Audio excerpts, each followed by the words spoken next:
کلکیریا carb ایسے چیروں کی ضرورت کو ختم کر سکتی ہے. اس کے مزاج میں گہرے پھوڑے داخل ہیں، سطحی پھوڑے نہیں ہیں. جو السرز ہیں وہ بھی گہرے ہوتے ہیں مگر اس کے کنارے موٹے ہونے شروع ہو جاتے ہیں.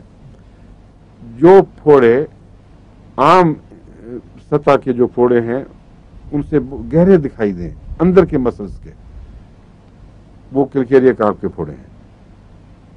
اور بعض دفعہ ان کو چوٹی کے سرجن بھی جب ان کو چیرا دیتے ہیں تو ان کے لیے پرابلم ہوتی ہے. بعض گردن میں گہرے مسلز میں ہوتے ہیں، وہ خطرہ ان کو ہوتا ہے کہ کہیں چاقو کسی اور جگہ لگ کے تو جان کے نقصان نہ کر دے.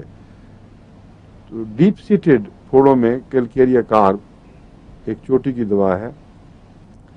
میں سلیشیا دیا کرتا تھا پہلے، لیکن سلیشیا سے یہ بہت بہتر ہے اور کم خطرناک ہے.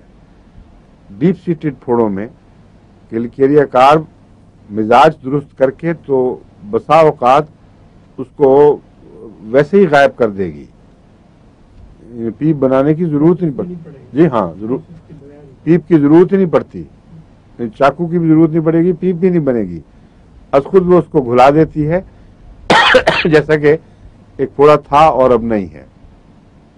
بیچ میں جو نظام کیا واقعہ ہوا ہمیں اس کا کچھ پتہ نہیں، مگر وہ گھلا دیتی ہے. اور اس پہلو سے یہ ایکیوٹ اثر بھی کچھ رکھتی ہے تو کرونک، لیکن اس کے لیے تو آپ لمبا انتظار نہیں کر سکتے کہ کلکیریا کارب سارا نظام بدل دے اور پھر وہ 2-3 سال کے بعد وہ مریض کا پھوڑا ٹھیک ہو. بعض باتوں میں یہ اس کے اثر نسبتاً جلدی ہوتا ہے، یہ ان میں سے ایک ہے. آپ بے شک اس کو وقتی دوا کے طور پر استعمال کریں اور یہ فائدہ پہنچائے گی.